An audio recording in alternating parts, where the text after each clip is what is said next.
Episode 77, AI Recurrent Neural Networks Deep Dive, How Senior Engineers Master Sequential Intelligence in Modern AI Systems. Welcome back to Agentic AI World. I'm your host, and today we're diving deep into recurrent neural networks, one of the foundational architectures that shaped how AI systems process sequences, time series data, and language before transformers took over. But don't be fooled. RNNs are still alive in production systems, edge deployments, and hybrid architectures. If you're preparing for a senior AI engineer interview, you need to own this topic. Let's start with the core question interviewers love to ask. What problem do RNNs solve that feedforward networks can't? Standard feedforward networks treat each input independently. You give it an image, it gives you a prediction. But what about a sentence? Word order matters. What about stock prices? History matters. What about audio? Timing matters. Feedforward networks have no memory. Every input is stateless. RNNs solve this by introducing a hidden state, a vector that gets passed from one time step to the next. Think of it as working memory. At each step, the network takes the current input and the previous hidden state, processes them together, and produces a new hidden state plus an output. This loop is what makes RNNs recurrent. Here's the key equation. H_t equals tan of W_h times H_t minus 1 plus W_x times X_t plus bias. That hidden state H_t carries context from everything the network has seen so far. This is sequential intelligence, the ability to reason over time. Now, interviewers will push you on limitations. The classic problem is the vanishing gradient. When you backpropagate through time, meaning you unroll the RNN through many steps and compute gradients, those gradients get multiplied by the weight matrix at each step. If the weights are slightly less than 1, gradients shrink exponentially. By the time you reach early time steps, the gradient is essentially zero. The network can't learn long-range dependencies. A sentence about a character introduced 20 words ago, the RNN has forgotten them. The exploding gradient is the mirror problem. Gradients grow exponentially and destabilize training. The common fix is gradient clipping. If the gradient norm exceeds a threshold, scale it down. This is where LSTMs come in, long short-term memory networks, introduced by Hochreiter and Schmid-Huber in 1997. LSTMs are still deployed in production at Google, Apple, and embedded systems worldwide. The key insight: separate the hidden state from a cell state.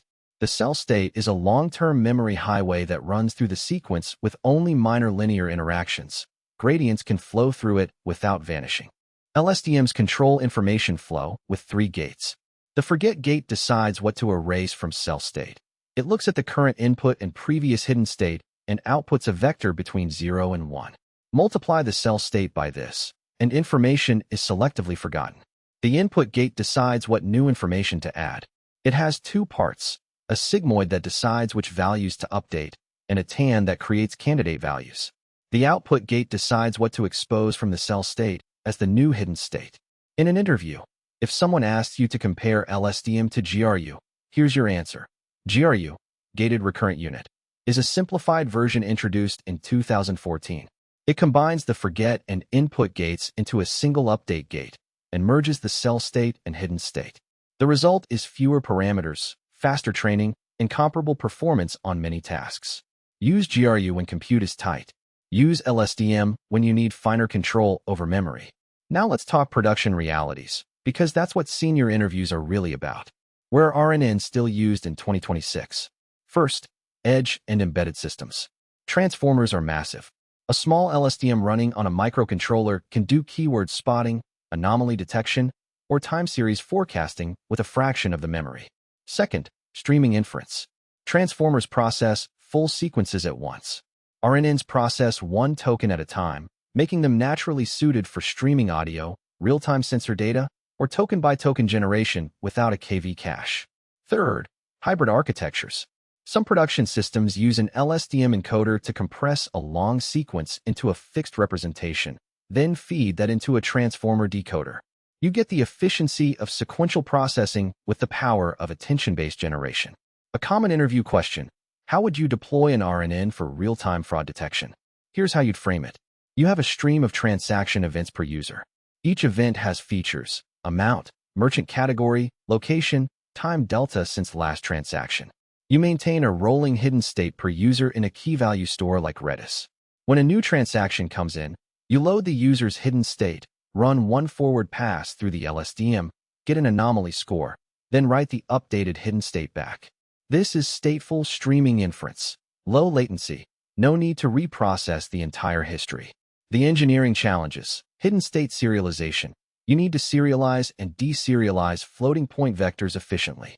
State expiry. If a user hasn't transacted in 30 days, you reset the hidden state rather than carry stale context. Horizontal scaling. You need consistent hashing so transactions from the same user always hit the same server, avoiding state synchronization issues. Another interview question. Compare RNN, LSTM, and Transformer for sentiment analysis on product reviews. Short reviews under 50 words. All three perform similarly. LSTMs and Transformers win on accuracy. RNNs are fastest. Long reviews over 500 words. Transformers win decisively. LSTMs struggle with dependencies spanning hundreds of tokens. RNNs essentially fail at this length. Streaming input with one word at a time, like live chat. LSTM or GRU wins. They process incrementally without needing the full sequence. Let me give you a mental model that impresses interviewers. Think of an LSTM as a journalist taking notes during a press conference. The forget gate is their editorial judgment, crossing out old information that's no longer relevant. The input gate is them deciding which new quotes to write down and how important each one is. The cell state is their notepad, a curated running record. The output gate is them deciding which part of their notes to reference when answering a follow-up question right now. Transformers, by contrast, are like having perfect recall of a full transcript. More powerful, but they need the whole document before they can start. LSTMs are better at the live, streaming, incremental case. Now, gradient flow tricks for production. When training RNNs, always initialize the hidden-to-hidden weight matrix as an orthogonal matrix. This preserves gradient norms during backpropagation. Use layer normalization inside LSTM cells, not batch normalization. Batch norm doesn't play well with variable length sequences. Use teacher forcing during training. Feed the ground truth output as the next input rather than the model's own prediction. This stabilizes training significantly. 4 bidirectional RNNs. And you will be asked about these. You run 2 RNNs, one forward, one backward. The forward pass sees past context. The backward pass sees future context. You concatenate the hidden states at each step. This is how classic NER and sequence labeling systems work. The trade-off: you can't use bidirectional RNNs for causal generation or streaming inference. You need the full sequence first. Let me close with interview positioning. When an interviewer asks, "Do RNNs still matter?" don't just say yes. Say this: RNNs represent the original formalization of sequential intelligence in neural networks. LSTMs solved the vanishing gradient problem and enabled modern NLP before transformers existed. Today, they're the right tool for edge deployment, streaming systems, and any scenario where you process one element at a time without access to the full sequence. Understanding RNNs deeply also makes you a better transformer engineer. Attention mechanisms were designed partly to overcome the bottlenecks that RNNs expose. That's your deep dive on recurrent neural networks. You now understand the architecture, the gating mechanisms, the gradient challenges, and the production use cases where RNNs still win. Next episode, we'll cover diffusion models, how they work, why they outperform GNNs for generation, and how senior engineers deploy them in production. Thanks for listening to Agentic AI World. If this helped you prepare, subscribe and share it with someone who's interviewing. See you tomorrow.